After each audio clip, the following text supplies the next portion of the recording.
देव उठनी एकादशी पर जिस घर में खाई जाती है ये दो चीजें, साल भर बरसता है धन, दौड़ी चली आती है माता लक्ष्मी। जय श्री कृष्णा, राधे राधे। देवउठनी एकादशी पर जिसमें खाई जाती है यह चीजें, उस घर में कभी नहीं होती धन की कमी।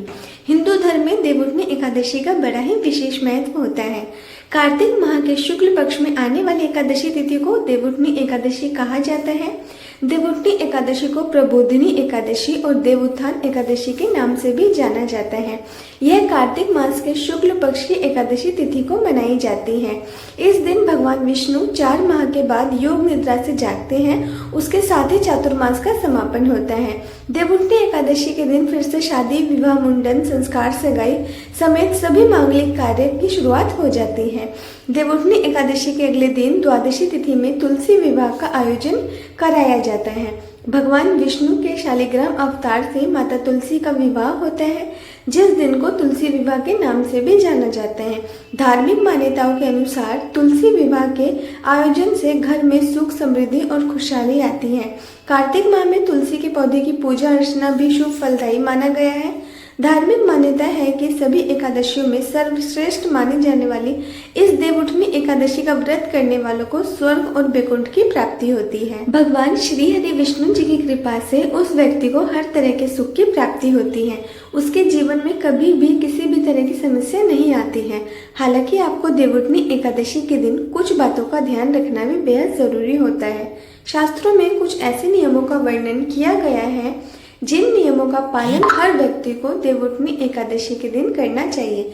अगर आप इन नियमों का पालन नहीं करते हैं तो भगवान श्री हरि विष्णु जी आपसे रुष्ट हो सकते हैं और आपको शुभ परिणाम की जगह अशुभ परिणाम भी देखने को मिल सकते हैं। आपका जीवन दुर्भाग्य में बदल सकता है। इसके अलावा शास्त्रों में कुछ ऐसी चीज़ों का भी वर्णन किया गया है जिन चीज़ों का भोग आप देवउठनी एकादशी पर भगवान श्री हरि विष्णु जी को लगाते हैं और उस प्रसाद को सभी में वितरित करते हैं, साथ ही स्वयं भी ग्रहण करते हैं, तो आपको भगवान विष्णु की असीम कृपा प्राप्त होती है। आपकी सोई हुई किस्मत जाग उठती है और आपके अन्न धन के भंडार भर जाते हैं। आपको जीवन में किसी भी समस्या का सामना नहीं करना पड़ता है। इसके अलावा कुछ चीज़ें ऐसी भी हैं जिनका सेवन देवउठनी एकादशी पर बिल्कुल भी नहीं करना चाहिए, क्योंकि इन चीज़ों का सेवन करना अशुभ माना जाता है। अगर आप इन चीज़ों का सेवन देवउठनी एकादशी पर कर लेते हैं तो भगवान श्री हरि विष्णु आपसे रुष्ट हो सकते हैं और आपको शुभ परिणाम की जगह गंभीर परिणाम देखने को मिलते हैं। इस वीडियो के माध्यम से मैं आप सभी को बताऊंगी कि इस बार साल 2024 में देवउठनी एकादशी कब है, देवउठनी एकादशी की पूजा विधि क्या है और इस दिन का महत्व क्या है। इसके अलावा देवउठनी एकादशी पर किन चीज़ों का सेवन नहीं करना चाहिए और भगवान विष्णु को किस चीज़ का भोग लगाना चाहिए और किन चीज़ों का सेवन देवउठनी एकादशी पर बिल्कुल भी नहीं करना चाहिए। इस वीडियो में आपको देवउठनी एकादशी के बारे में संपूर्ण जानकारी मिलेगी। इस वीडियो को देखने के बाद आपको कोई और वीडियो देखने की ज़रूरत नहीं पड़ेगी। लेकिन इससे पहले अगर आप भी चाहते हैं कि जगत के पालनहार भगवान श्री हरि विष्णु जी का आशीर्वाद आप पर और आपके परिवार पर सदैव बना रहे, इस वीडियो को लाइक करें और चैनल को सब्सक्राइब कर लें और कमेंट बॉक्स में सच्चे दिल से जय श्री हरि विष्णु लिखकर अपनी हाजिरी ज़रूर लगाएं। तो चलिए सबसे पहले जानते हैं कि इस बार साल 2024 में देवउठनी एकादशी कब है। हिंदू पंचांग के अनुसार इस साल 2024 में कार्तिक मास के शुक्ल पक्ष की एकादशी 12 नवंबर को रखा जाएगा। आइए अब जानते हैं कि देवउठनी एकादशी की पूजा विधि के बारे में। देवउठनी एकादशी के पवित्र दिन पर सुबह ब्रह्म मुहूर्त में उठकर स्नान करना चाहिए और भगवान विष्णु के व्रत का संकल्प लें। उसके बाद मंदिर की साफ सफाई करें और भगवान विष्णु तथा धन की देवी माता लक्ष्मी का स्मरण करें। फिर भगवान को पंचामृत से स्नान कराएं, साथ ही हल्दी या गोपी चंदन का तिलक लगाएं। उसके बाद भगवान विष्णु को पीले फूलों की माला, मिठाई, फल और तुलसी के पत्ते चढ़ाएं। भगवान विष्णु के ओम नमः भगवते वासुदेवाय या कोई अन्य मंत्र का जाप करें तथा विष्णु सहस्त्र नाम का पाठ करें और आरती गाएं। पूरे दिन का व्रत का पालन करने के बाद रात में भगवान का भजन कीर्तन करते हुए जागरण करें। उसके बाद सुबह पूजा पाठ के बाद व्रत पारण कर लें तो यह थी देवउठनी एकादशी की पूजा विधि। चलिए अब जानते हैं देवउठनी एकादशी के महत्व के बारे में। देवउठनी एकादशी को सभी एकादशियों में सबसे श्रेष्ठ एकादशी माना जाता है। पौराणिक मान्यताओं के अनुसार जिस मनोरथ का फल त्रिलोक में न मिल सके वह देवउठनी एकादशी का व्रत करके प्राप्त किया जा सकता है। देवोत्थान अर्थात देवउठनी एकादशी से पूर्णिमा तक भगवान शालिग्राम एवं तुलसी माता का विवाह उत्सव का पर्व मनाया जाता है। देवउठनी एकादशी पर जगत के पालनहार भगवान श्री हरि विष्णु जी की विशेष पूजा करके उन्हें योग निद्रा से जगाया जाता है। खास बात यह है कि इसी दिन से चातुर्मास भी समाप्त हो जाता है। मान्यता है कि कार्तिक मास में श्री हरि जल में निवास करते हैं। ऐसे में इस दौरान गंगा जल का पूजा में प्रयोग और उनका सेवन करना अत्यंत ही शुभ माना गया है। देवउठनी एकादशी के साथ सभी शुभ कार्यों की शुरुआत हो जाती है। इस दिन शालिग्राम के साथ माता तुलसी का विवाह होता है और इस दिन तुलसी पूजा का विशेष महत्व होता है। इस दिन तुलसी और शालिग्राम की पूजा करने से पितृदोष का शमन होता है। इसके अलावा देवउठनी एकादशी व्रत करने से व्यक्ति की कुंडली में चंद्रमा की स्थिति मजबूत होती है। तो यह थी देवउठनी एकादशी के महत्व की जानकारी। आइए अब जानते हैं देवउठनी एकादशी पर किन चीज़ों का सेवन करने और किन चीज़ों का भोग भगवान श्री हरि विष्णु जी को लगाने से सुख संपत्ति और धन ऐश्वर्य की प्राप्ति होती है। सिंघाड़े का भोग। सिंघाड़ा माता लक्ष्मी को बेहद प्रिय है, इसलिए देवउठनी एकादशी के दिन भगवान विष्णु को सिंघाड़े का भोग जरूर लगाएं। भोग लगाने के बाद उस प्रसाद को सभी में वितरित करें और स्वयं भी ग्रहण करें। ऐसा कहा जाता है कि भगवान विष्णु को सिंघाड़े का भोग लगाने से माता लक्ष्मी बेहद प्रसन्न होती है और साधक को माता लक्ष्मी की असीम कृपा प्राप्त होती है, जिससे साधक के अन्न धन के भंडार भर जाते हैं। तिल का भोग। धार्मिक मान्यताओं के अनुसार देवउठनी एकादशी के पवित्र दिन पर भगवान श्री हरि विष्णु जी को तिल का भोग लगाने से व्यक्ति को सभी पापों से छुटकारा मिल जाता है। इस दिन तिल का विशेष महत्व बताया गया है, इसलिए इस दिन तिल का दान जरूर करें। ऐसा करने से व्यक्ति कभी भी नरक में नहीं जाता है। गन्ने का भोग। देवउठनी एकादशी के दिन तुलसी विवाह भी होता है, इसलिए गन्ने का मंडप बनाकर पूजा की जाती है और भगवान विष्णु को भोग भी लगाया जाता है।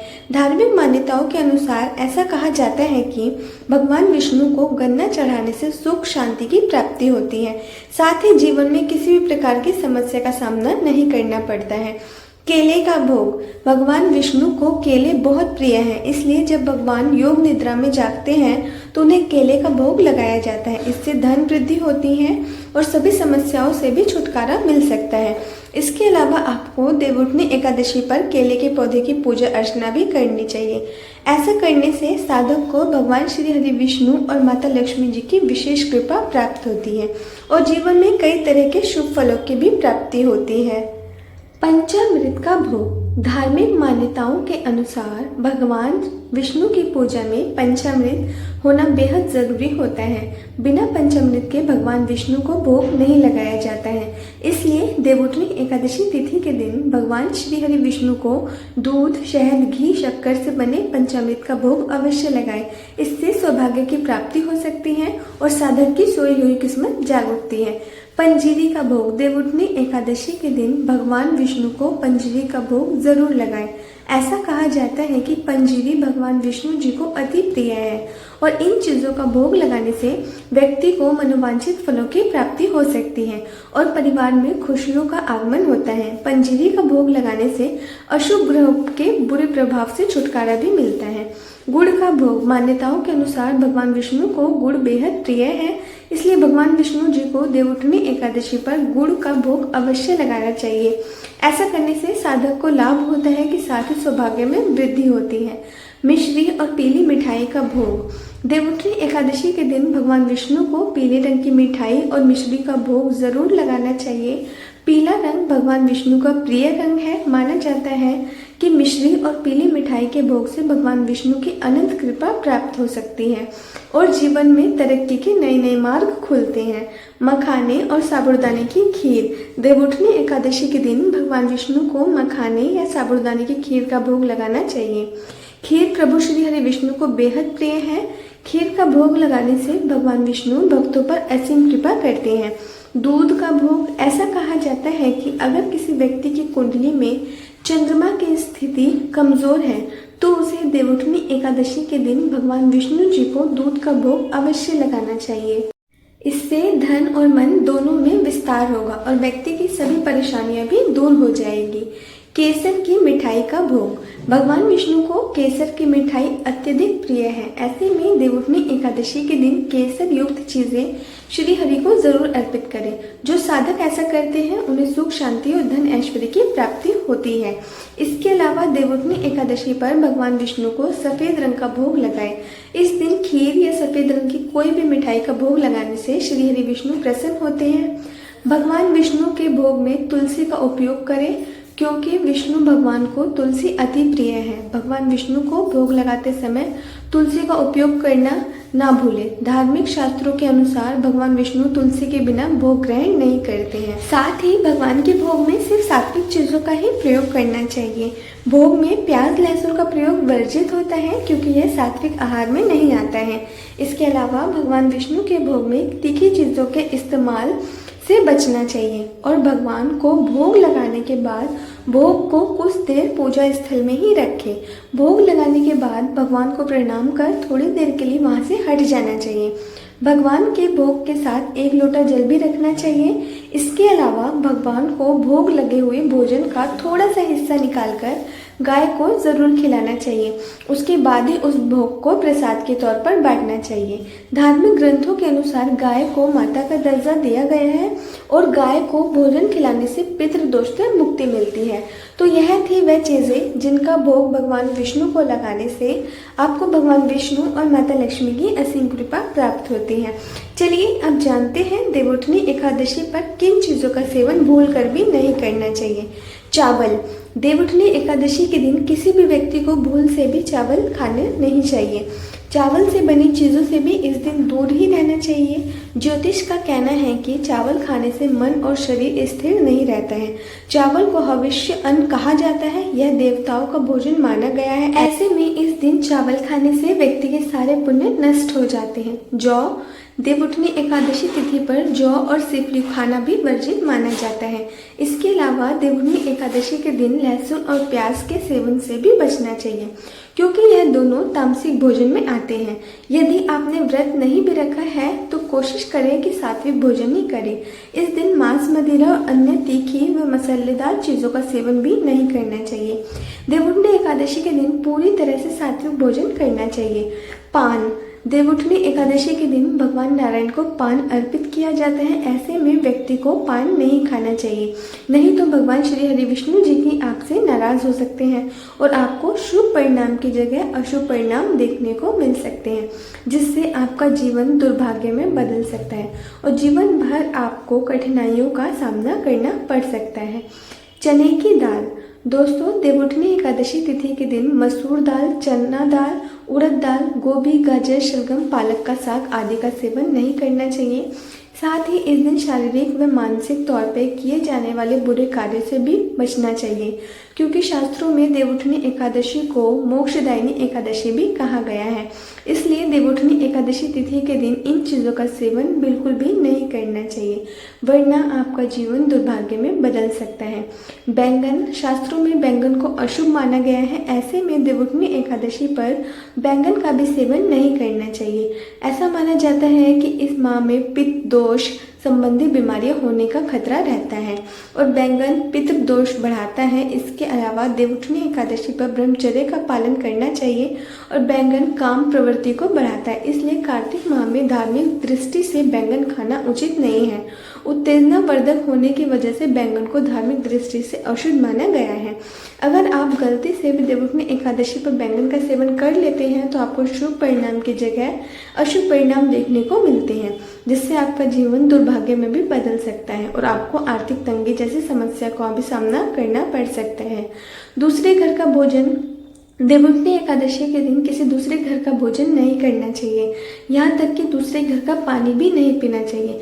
ऐसा करना अशुभ माना जाता है। ऐसे करने से आपके घर में नकारात्मक ऊर्जा का वास होता है, जिससे घर में अशांति का माहौल बना रहता है। बासी भोजन। गीता में बासी भोजन को तामसिक और रोगवर्धक बताया गया है। ऐसे में भोजन को अपवित्र की श्रेणी में रखा जाता है, इसलिए बासी और जला हुआ भोजन देवउठनी एकादशी व्रत के दौरान नहीं करना चाहिए। अगर आप व्रत नहीं भी रख रहे हैं तब भी आपको देवउठनी एकादशी पर बासी भोजन नहीं करना चाहिए। तो यह थी वह चीज़ें जिनका सेवन देवउठनी एकादशी पर बिल्कुल भी नहीं करना चाहिए। अगर वीडियो अच्छी लगी हो तो वीडियो को लाइक करके एंड शेयर अवश्य करें। मिलते हैं फिर एक नई वीडियो।